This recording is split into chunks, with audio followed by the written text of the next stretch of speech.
Welcome everyone to another episode of Awesome Workers, where we have today as a guest Siddharth Biswakarma. Siddharth is a seasoned service excellence professional with 18 years of experience in enhancing customer experience and continuously improving customer service operations for well-known brands in varied industries like healthcare, retail, e-commerce, aviation, travel, and insurance. He is a passionate customer experience advocate who believes customer service as a discipline contributes to creating a better and kinder world. Please put your hands together and welcome Siddharth.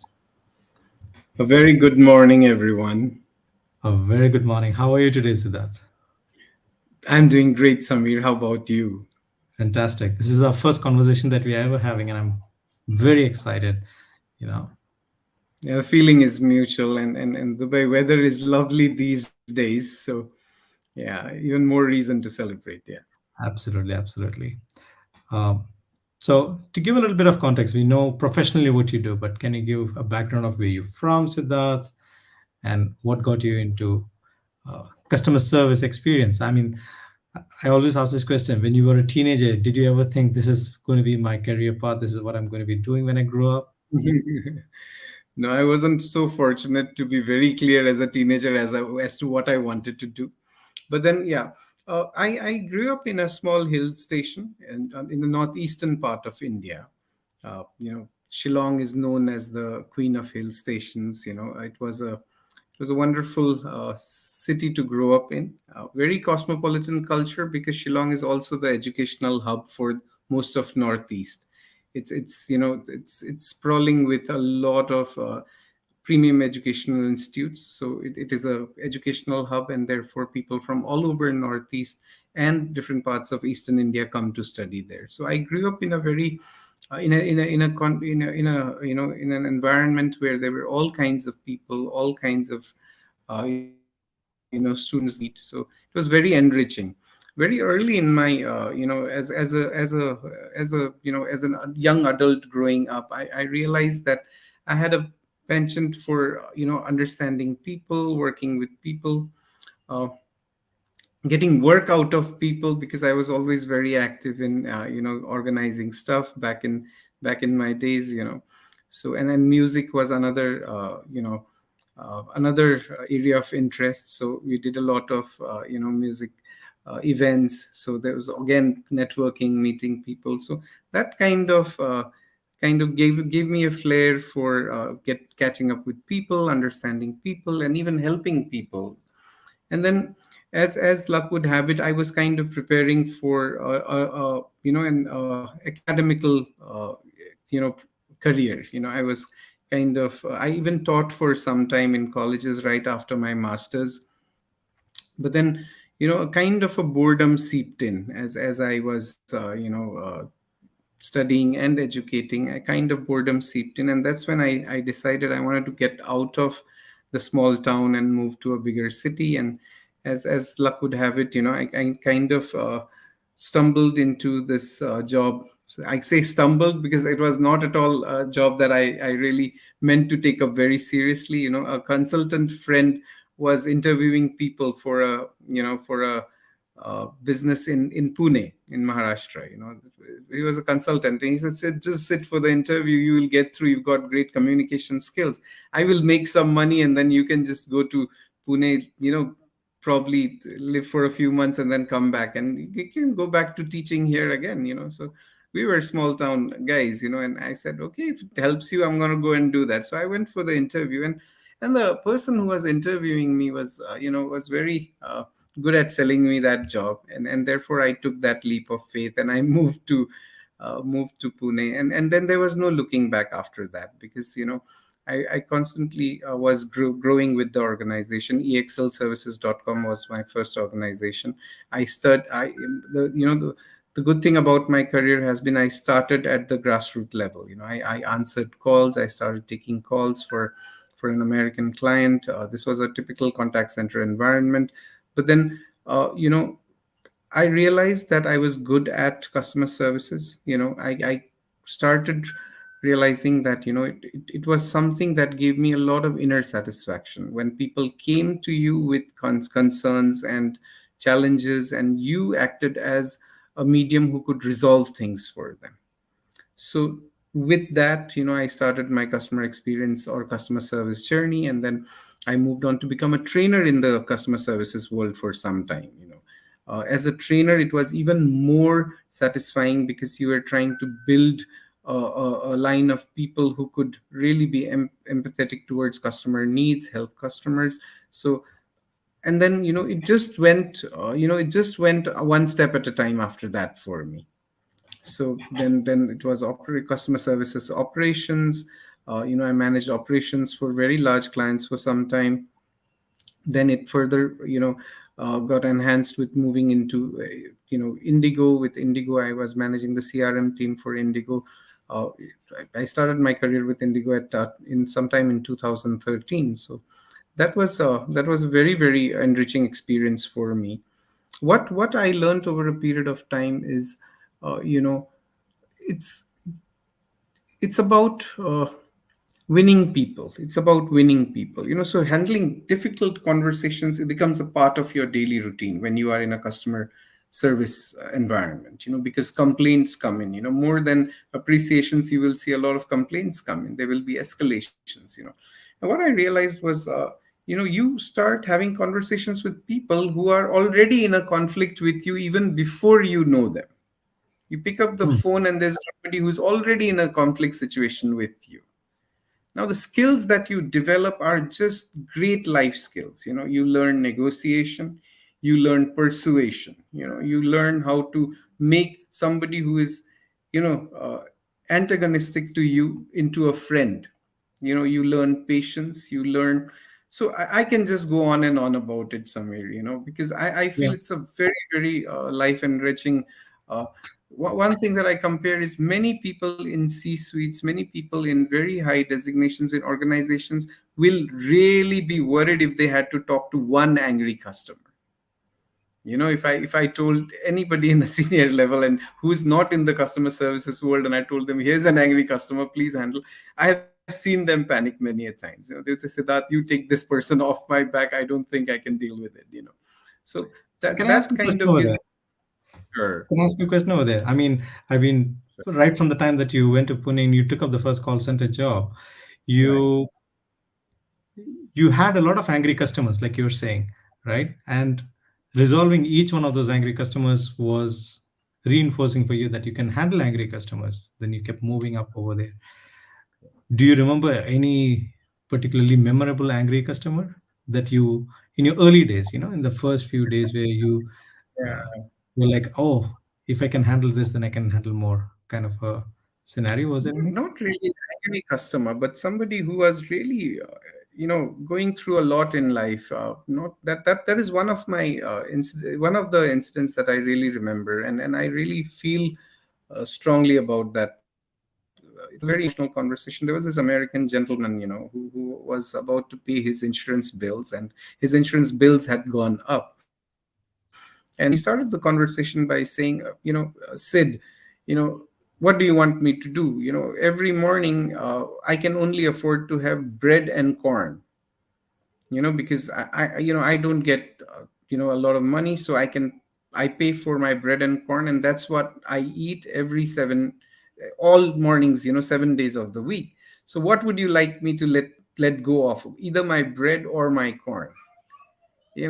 And that was a very difficult conversation, because we had increased his insurance premium, and the person was agitated, and he was like, I can only afford to pay this much. If you want me to pay more, then I'll have to forego my meal for you. And that's a very difficult conversation. He was on a very how do I say, he was at the end of his wit. He was angry, he was frustrated.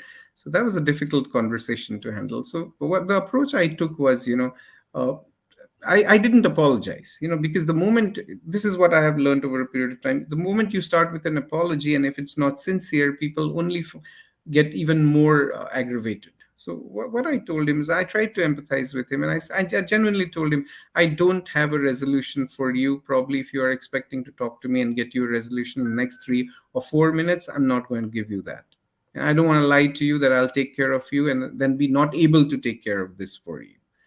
I'm going to explore what my opportunities are. I took his number, I kind of made notes, I put up a case for him, and I reached out to the leadership saying that there is somebody like this, can we waive off, or kind of push his due date for some time. And we were able to give him 2 months of a leeway, in terms of payments, and we put him on a payment plan. And then I called him to give him that information, and I said that I couldn't do much, but I couldn't waive off your fees or reduce your premium. What I've done is I've given you a 2 months window where you can probably you know replan your payments. And the gentleman was so grateful, Samir. It's a very small thing for me. It was not something that it was not something that was very impactful personally. I felt that it was very basic that I could do for him. But then the kind of gratitude I heard in his voice on that day when I made that call, and he was so thankful, he was so grateful that uh, I had given him some time to get himself together and move on, and take care of himself better financially. So that was one memorable experience I can recall. Yeah. And how old were you when you did this? Do you remember Uh, approximately? I was probably what, 25, 25, 26. Yeah. So, who was the person in your life that you saw who had practiced a great deal of empathy while you were growing up? Was it your dad? Was it your mom? Or did you observe somebody else who really cared about the people around? In, Right. So I think it comes a lot from my mom, Samir. So my family background is such that my dad comes from a business family, the generations of businessmen, and my most of my mom's family has served the Indian Army. So uh, I had a mixed background with a business. The environment had the very shopkeeping mindset, and mom had a very disciplinarian kind of a mindset. And it was all about, for mom, it was all about helping others. So my mom would help so many different kinds of people with small things. We had a workshop, and we had people who would work in dad's business, and if they went through any kind of a pain, or if they hurt themselves, or they broke a bone or something, mom would go out of her way to help them out. She had her own homemade recipes to help, medicines, herbs, and stuff like that. She would go out of the way to make them feel comfortable. So, in retrospect, probably it comes from there. Yeah. who was an early mentor that you had in your journey, in your career? Somebody who taught you about the art of negotiation, persuasion, caring for others?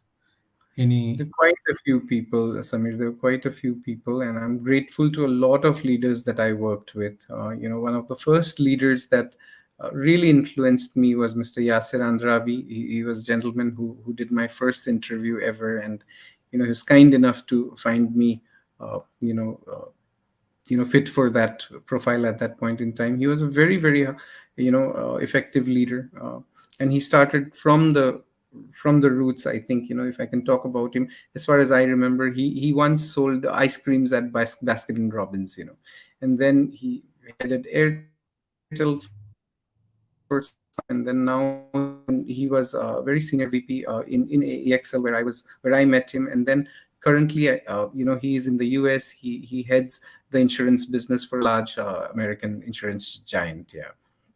I learned a lot from him on how to manage people, how you could, as a leader, you could be very friendly and still get the work done from people. you know you could be very very approachable and still demand work out of people. So there were these various skills. There's so many leaders. I mean, it's an endless list. I am in the constantly learning mode, Samir. I'm always learning. I'm observing and I'm learning. I feel there's so much to learn, and I always start from home saying I don't know anything, and that kind of keeps me going and makes life interesting every day. Yeah. Yeah. I mean, it's something that I truly believe, the moment you have curiosity as your ingredient, you're constantly on a journey of question, learning, and growing. Have you ever asked your first employer, uh, what did he see in you that he hired you? No, I couldn't get that kind of But I did get a feedback once from him, and it was like, I think he noticed me sitting upright on my desk every time. And it was not just him. I think a few other leaders had told me that the way I sat on my desk and I worked spoke a lot about me. I would always be alert. I would always have the right posture. I would never slump. I would never kind of have a very dull or a lazy body language. So I think quite a few leaders have observed me, that I still try to maintain that. I still try to maintain that.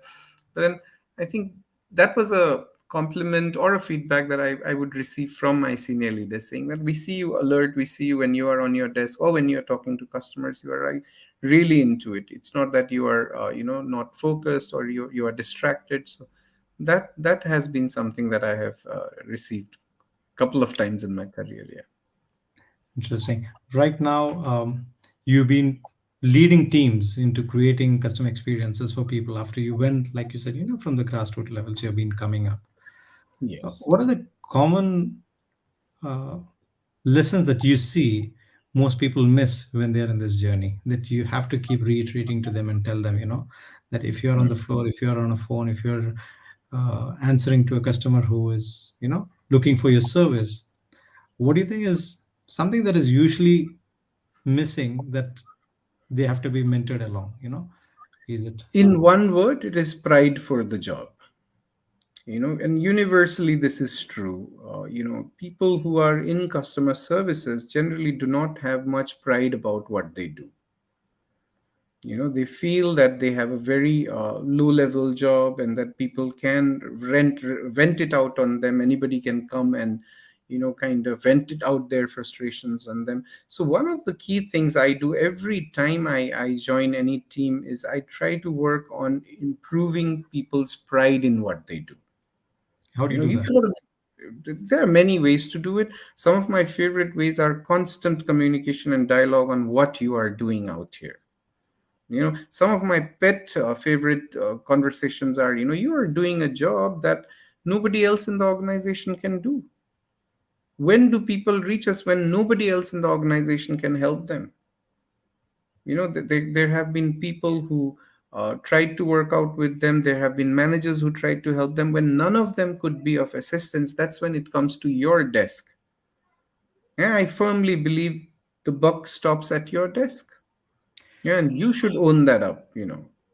And just to borrow from your own words that you used earlier, most people stumble into this job. It's not something that they choose, right? True. Very true. Very true. And how do you pick the ones who are born to be doing this?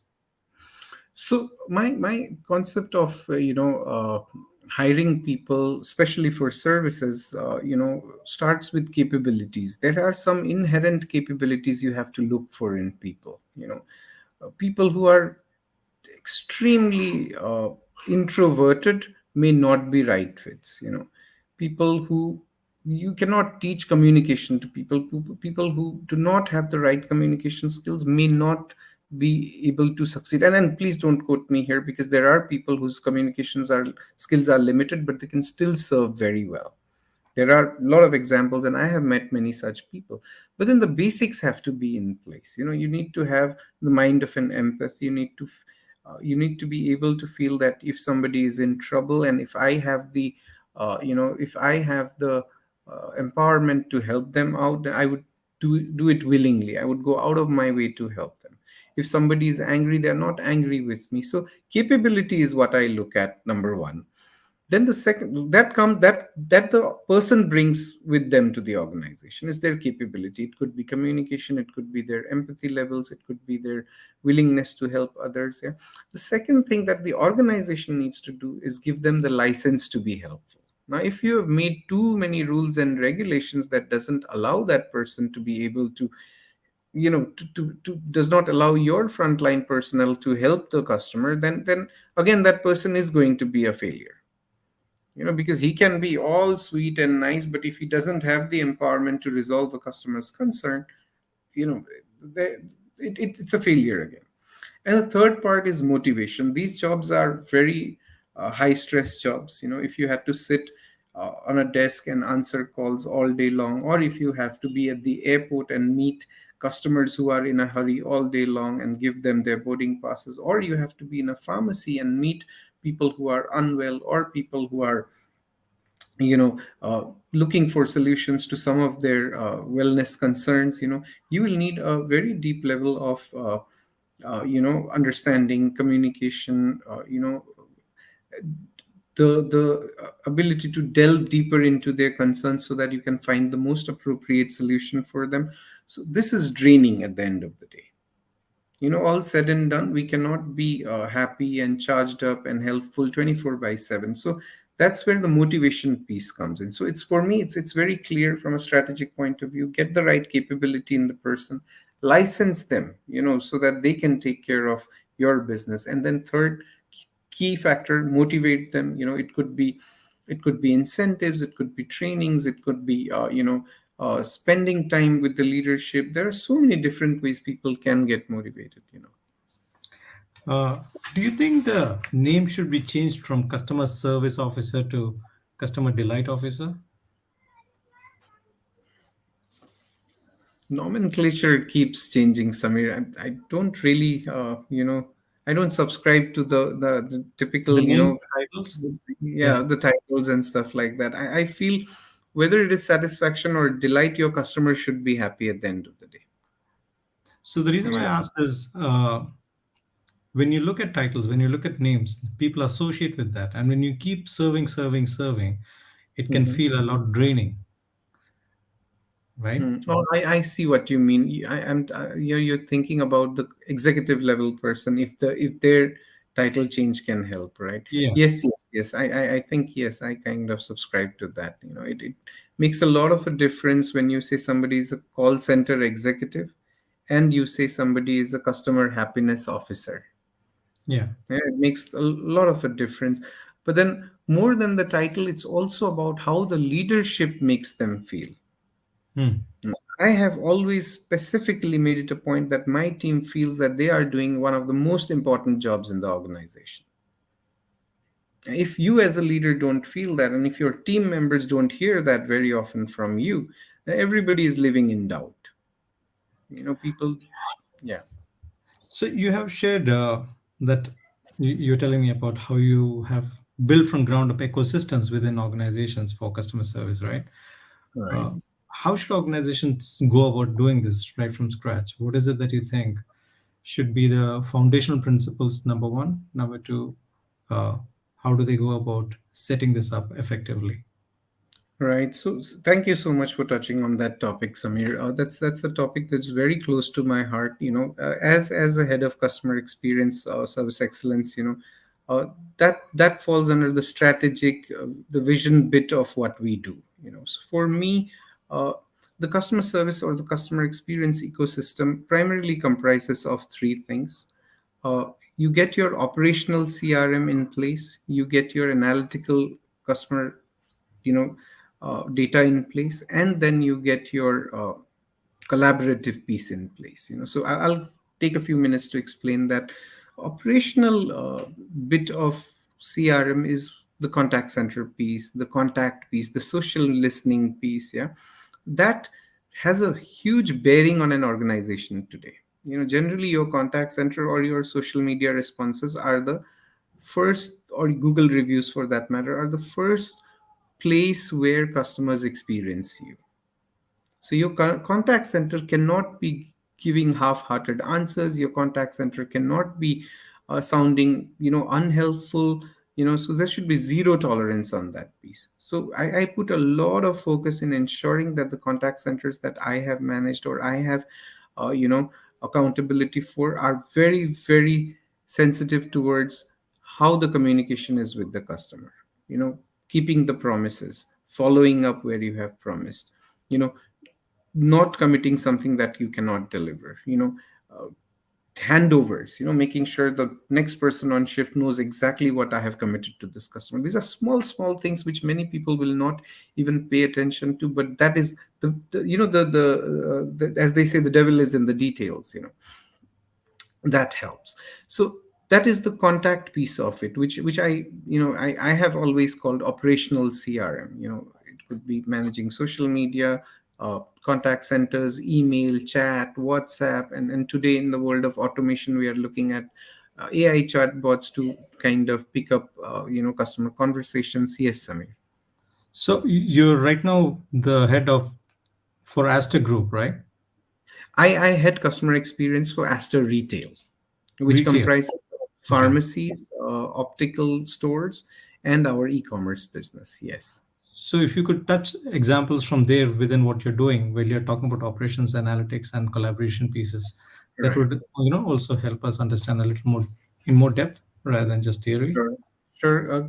From my current profile context, so the operational CRM, I manage a contact center number for Aster Retail, and I invite even the audience, you can probably call our contact center and see how helpful we are. If you have any feedback, please feel free to reach out to me. I'd be more than happy to take that feedback. I would be very confident in saying that we've got the right set of people. We've got the right kind of attitude in the people we've hired, and I know that my team does their best to take care of our customers. So that's the contact center piece. When it comes to the analytical piece, we've opened a plethora of channels to listen to our customers. So there are SMS surveys, there are QR code surveys, we've got emails coming in, we've got people giving us surveys on our app. We've got people giving us surveys on social media. My social media handles are monitored 24 by 7. I make sure every Google review, every Facebook, every Twitter comment is responded to, and not scripted responses. I like to encourage my team to communicate, engage. So uh, that piece funnels into the VOC reports, giving an insight to the leadership on what are customers talking about today.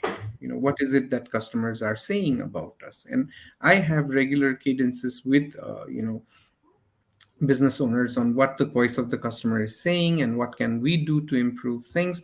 But then I don't leave it at that. Then I have the third piece, which is the collaborative CRM, and which is probably one of the most difficult areas of the of this line of work. Is you collaborate with internal stakeholders in actually fixing those friction points, those broken processes that are impacting the end user's experience. The collaborative CRM entails you rolling up your sleeves and getting on the floor, on the ground, getting deeper into things and really trying to take, a piece of fixing those things yourself. So these three strategic pillars of, my line of work come together to actually uplift the customer experience for a brand. Yeah. And what So is we are it? doing in the pharmacy space also. So we work with the frontline teams, the store managers, the area managers.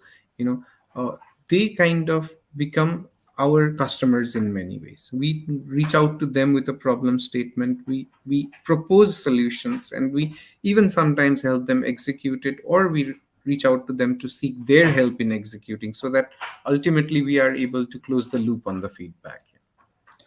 Out of the three that you have mentioned, operation, analytics, and collaboration piece, which is the Right. one that you feel most organizations get it wrong?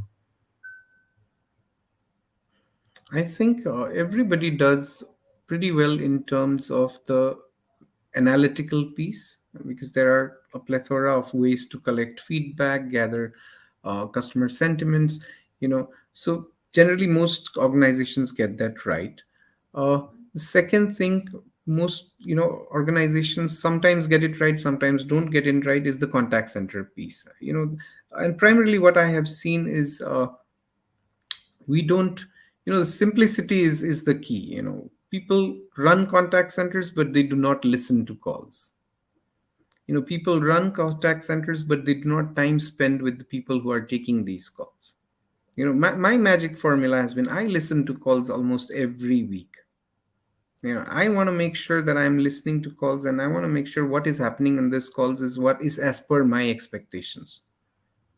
So that has been something that I have been an advocate of, that whenever I counsel somebody who is just got into a contact center role, or who I'm reached out by a lot of young leaders through LinkedIn especially, and they seek assistance in terms of how they can build power teams when it comes to customer services. And one of the key advice that I give is be very close to what your customers are saying, and especially from the contact center point of view, you should be listening to the calls. Yeah. Now, the piece that really goes wrong most places is the collaborative piece, because that is like belling the cat, the proverbial, taking the bell and putting it on a cat, because no stakeholder likes to be told that their child is ugly, yeah, their baby is ugly, so that piece. So what I tell myself is it takes some courage to be disliked. It takes in roles like mine, I think it takes a lot of courage to be disliked in the first place, and going and telling stakeholders that, yeah, this is wrong. You've made a great app, you've made a great business model, but then here is where your customer feels you know they are let down. And that news generally, while there are all kinds of people, many people generally take it very personally, that, oh, there are more customers who are happier than just those few customers who are unhappy. That's a perspective. But then, the collaborative CRM challenges are convincing them that this is worth pursuing, let's fix this together. And it takes some amount of humility, it takes some amount of persuasiveness to constantly hammer on the on the nail, so that it gets deeper and deeper, and then you finally get that reaction where everybody is involved in fixing those issues. So it's a beautiful journey if you really look at it, Samir. What really gets me going, or what makes me jump out of bed every day, is there's always something to fix. There's always something, that is a sprawl, or that there's always something that is chaotic or doesn't make sense, and you can work with different sets of people to streamline it. Closures are what I live for. Yeah. Yeah, beautiful.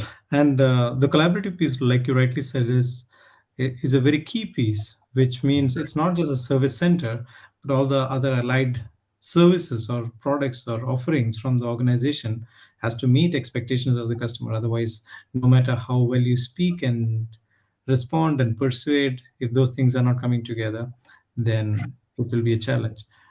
Uh, if they don't, what do you do?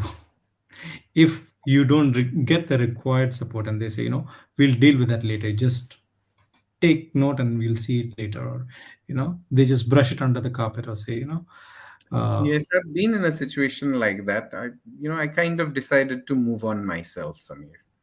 hmm, Kind of, and it may sound very harsh, or it may sound very wrong, but then, you know customer experience is a function that needs sponsorship from business owners. Uh, the business has to always feel that my customers are important and I really want to take care of them.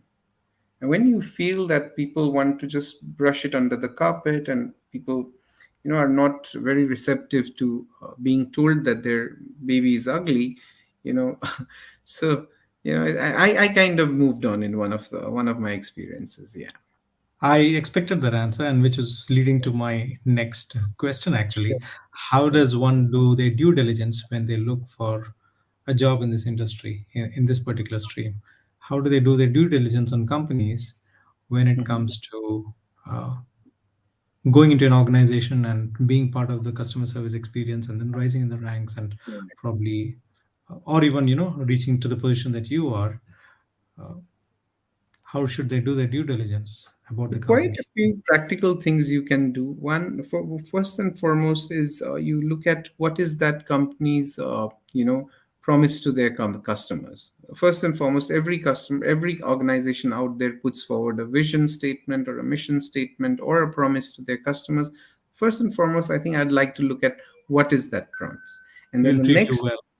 Yes, for us it's we will treat you well, and we are Yeah. very serious about that. And when you know that this is the promise, then the next best thing to look at is, uh, are they walking the talk? And there are many ways to do that. You can read CEO interviews, CXO interviews, you can probably read customer reviews, speak to employees in that organization, or see what that organization celebrates on its social pages.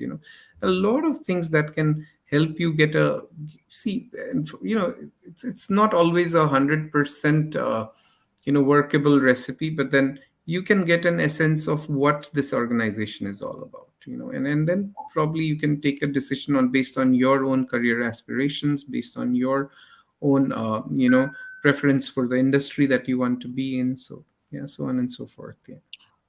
If you were to map the journey, I mean, if they were not to stumble, but to go on this journey in purpose, on purpose, what would you say should be the trajectory? Where do they start? Where do they, and how do they go forward from there? What should they aspire for to reach to where you have reached today? What would be your Hmm. suggestion? Like, for example, if you had to redo it all over again, what would you do Right. first? What would you study? Then what would what are your recommendations along those lines? Hmm. Studies, yes, I think an MBA degree helps to a great extent. So it kind of prepares you for different aspects of how a business is run. So that is definitely there. Second thing that helps is also always to, and if you want to look at the trajectory, and if you want to grow and lead teams someday, uh, one of the key things is to understand the ground level realities. Yeah, it's very important that you understand that how things work on the ground level, knowing what are the challenges staff face when they are dealing with customers, what challenges customers face when they are dealing with our product or our offering. That kind of insight helps, Samir, you know because that builds a very solid foundation for a career. Yeah. If you have Sorry, please go ahead. Uh, let's say someone who is in college right now or in school right Yeah. now, and what are the qualities, or what are the things that they could be, like you said, you used to organize events, you used to organize a lot of, uh, Correct. uh, Yes, social yes. Yeah, get-togethers and so stuff. all those Right. could be indicators, right? You said you realized that you liked engaging and being with people and communication, all that stuff. So how to identify this is my question. I'm really thinking from a guy who's in his 20s, early 20s Right. or Right. late, what would make him think or feel excited about this and then start? So first and foremost, thing that comes to my mind is: are you genuinely, somebody who likes helping people? It may sound very cliched and it may sound very hackneyed, but then, do you genuinely, you know, like playing a role where you take a lead and resolve things? Now, if you are somebody, and it's absolutely fine, there are people who don't like to, get involved in other people's matters. There Hmm. are people who will find that somebody is in a problem and they will just leave them on their own. But if you are somebody who naturally gets drawn into other people's concerns and you don't mind helping them out, you don't mind sacrificing your time, effort, energy in fixing things sometimes for others, I think my experience has told me that such are the best service fit people. And if that is what drives you, there's a high chance that you can even tomorrow be somebody who can resolve bigger problems in the world, because your empathy grows with time. You are so while I said I loved doing social events, networking, music, and things like that, when I am on my own, I am more of a recluse. I would rather, when I am at home, I'd rather be with a book and spend time, learning a new skill.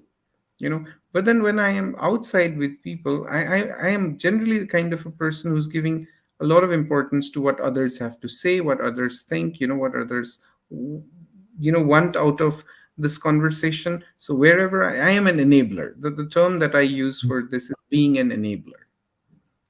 Customer experience is an enabling function at the end of the day, right? So how much you are able to enable others is a key indicator of whether you will succeed in this role or not. And there are lovely solo roles out there. If you are in a role where you don't require people, where you are accountable for delivering yourself, probably like a sales job, where you don't depend on others. You have to get your customer, get your sales done, and get your incentive and move on.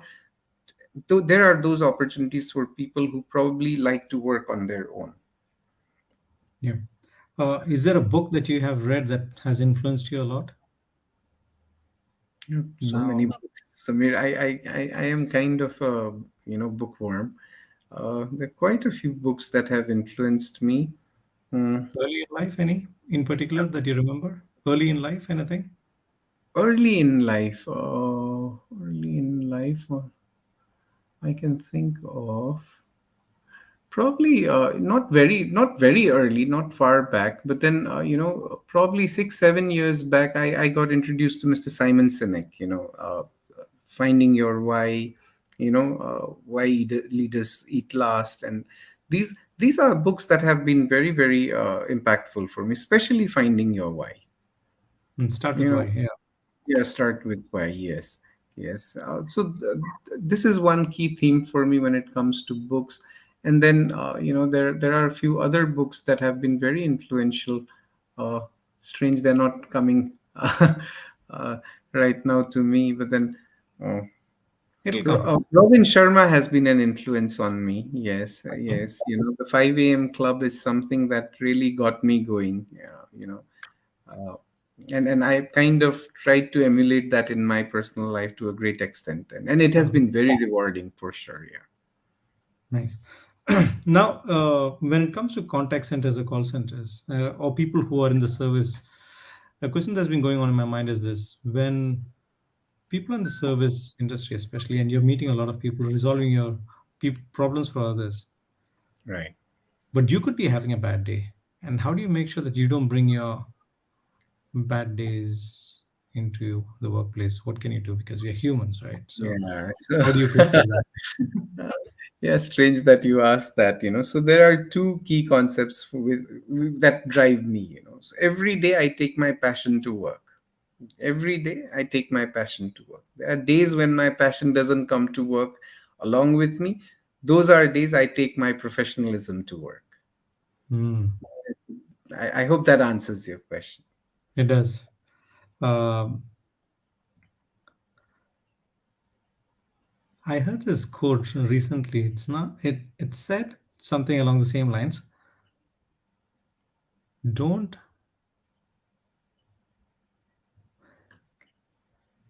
don't do a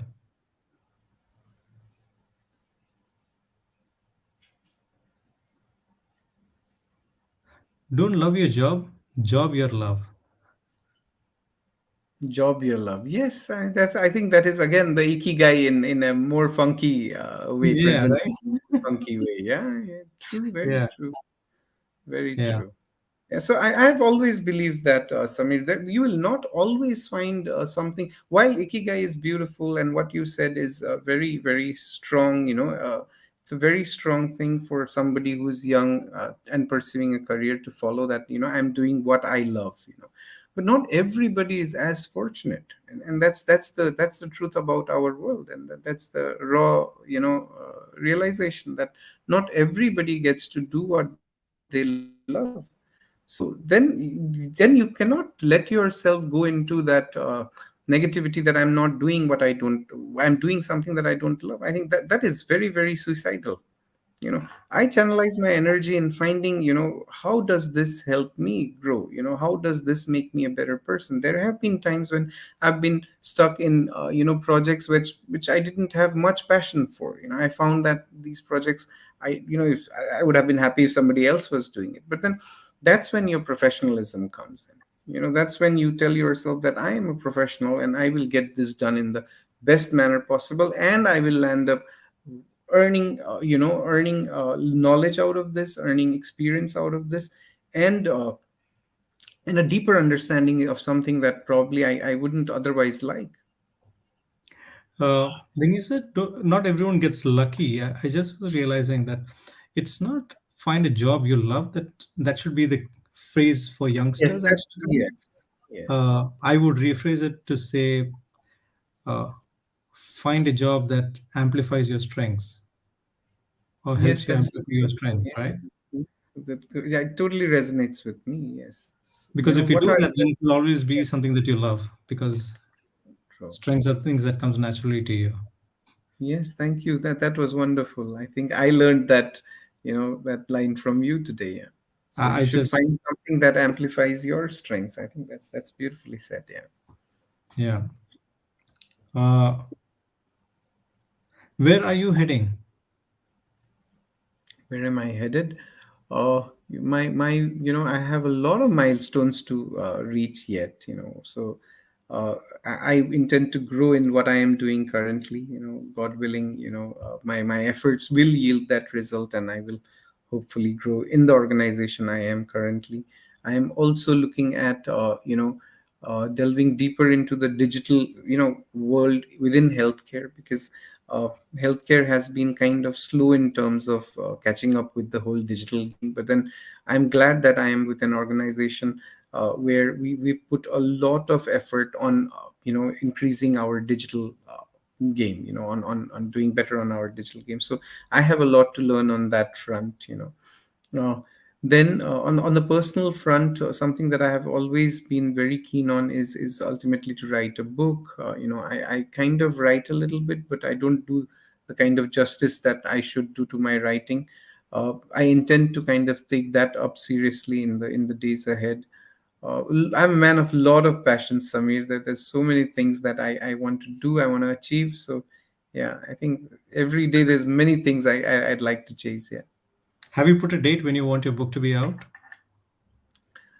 The okay, never shared this with anyone, but the deadline I had given myself at 45, when I turned 45, I want to release my first book, is what I always told myself. And You how know many years is that from today? that okay, I'm giving out my age now. That leaves me with 2 years now, Samir. Yeah. When Yeah. is the first draft coming out? Mm, Probably when I am 45. Yeah. Okay, all right. But the material I have been putting together for a while now. It's been over 4 years now. I've been putting some material together. But then, What is the book about? this is very different. It's not. It has nothing to do with customer experience. It is more on the path of spiritual self discovery, self realization. It has a little to do with personal discipline. I am a big fan of personal discipline. It's one of my favorite topics. The Roman concept of modernism, so driving yourself to achieve greater results. So those things fascinate me. So probably I love talking about that. So my first book would probably be about that. you know Spiritualism and self-drive, discipline, etc. Yeah. What was your turning point in life where you realized this is something that I have to pay attention to? Personal discipline. There has been no such incident that led me towards it. I guess I was always programmed that way, Samir. Being an eldest son in a family of four boys, and With a and mother growing. who has got army background. Yes. I think it automatically came to me, and then you grew up thinking that you can't do this because your brothers will follow suit. Hmm. That kind of has that implication. You are a growing young boy, and your mom keeps telling you, you are the eldest. Now, whatever you do, just think twice, because the other three are going to follow you. Yeah, that kind of puts you in a spot, I think, sometimes. But then it has helped. Definitely, it has helped. uh, Hmm. the other part is, what I have felt is, we live in very distracted times, and the whole concept of self discipline comes from the times that we are living in. We live in a time where everything that is pleasurable is easy to access. We are constantly pursuing pleasure, right? I mean, whether it is watching the TV, or whether it is just doing some stupid thing on social media. All these things are draining our energy, our productivity, taking away from our life in a way. Yes, we feel that the immediate pleasure is there. There's this fun, I'm killing some time, and this is my time, so I'm kind of utilizing it by just going through streams of videos. But then I feel it takes away from your productivity. And how do you keep yourself focused in a distracted world like this? It has to do a lot with what is, first of all, realizing that I will do things that are beneficial for me and not just pleasurable for me. I want to put my time and money into what is beneficial for me, not always into what is pleasurable for me.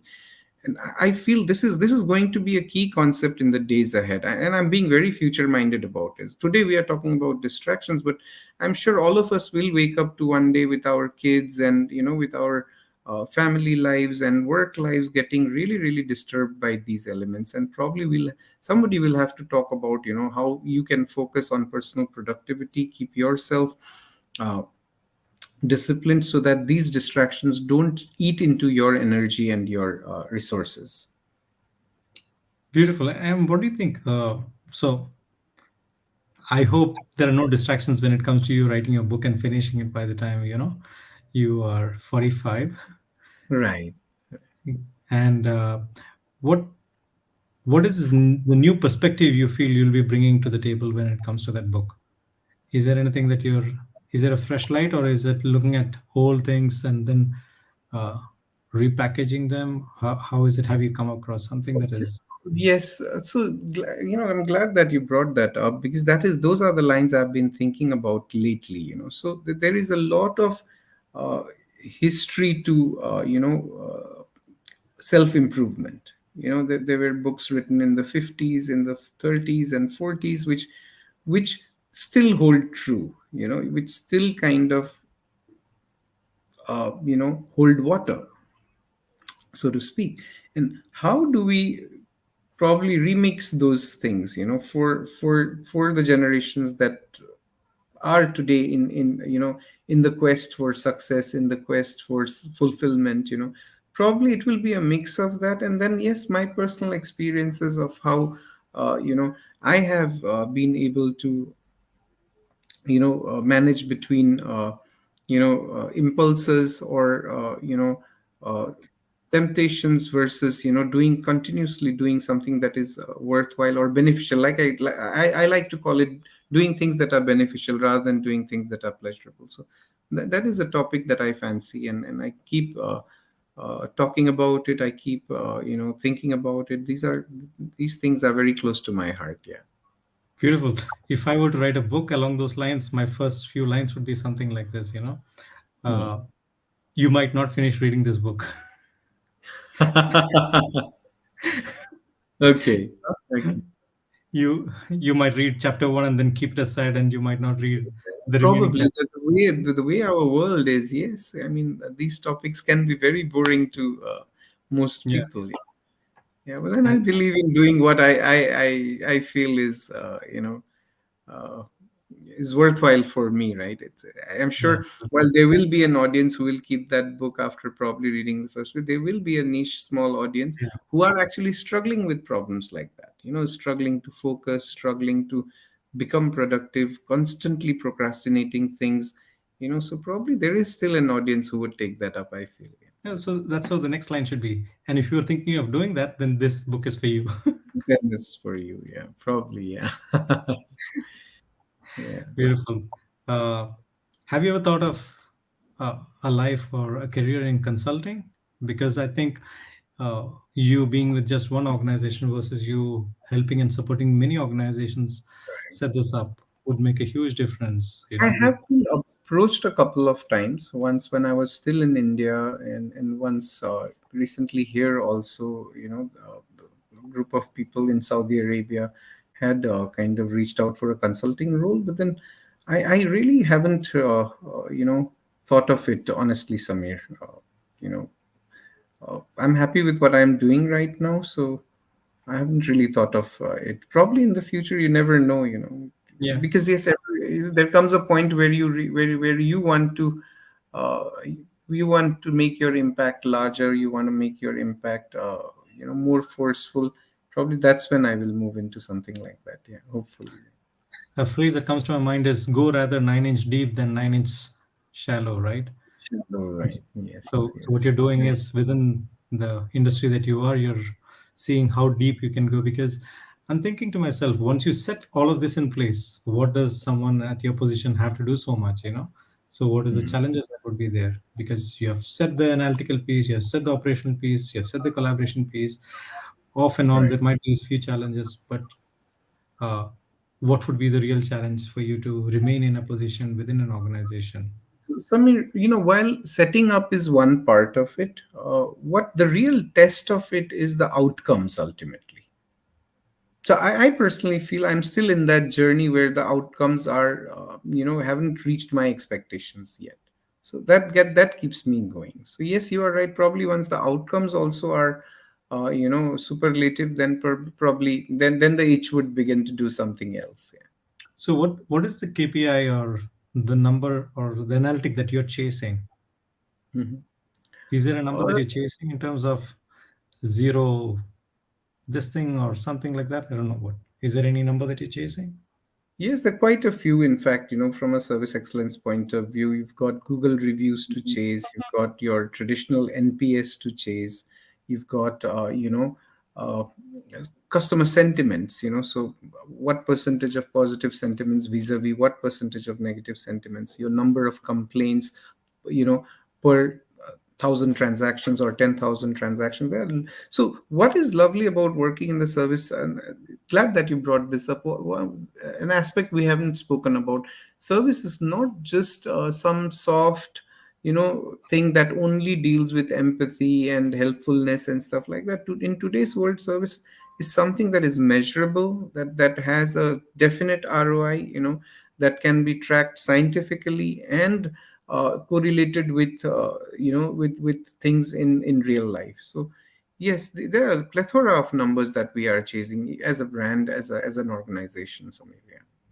Beautiful. We have a few comments. I'll just share. There's just Jumana who says, good to see customer experience being brought into perspective. So that is talking a lot of sense coming from a true service management professional. Then we have Rajiv Singh Vlogs who says, great said, bro, all the best. So yeah, it is eye opening for me because I actually one of my first jobs that I did was a call center, Really. but I left the job after 28 days. I was in training after 28 days, and then I said, "This is not what I came to Bangalore for." Okay. It was ICICI call center, and I Okay. actually didn't even apply for the. I was not looking to apply. My friend said, "I'm going for an interview. Let's go," and then I got the You job tagged during this along, job. yeah.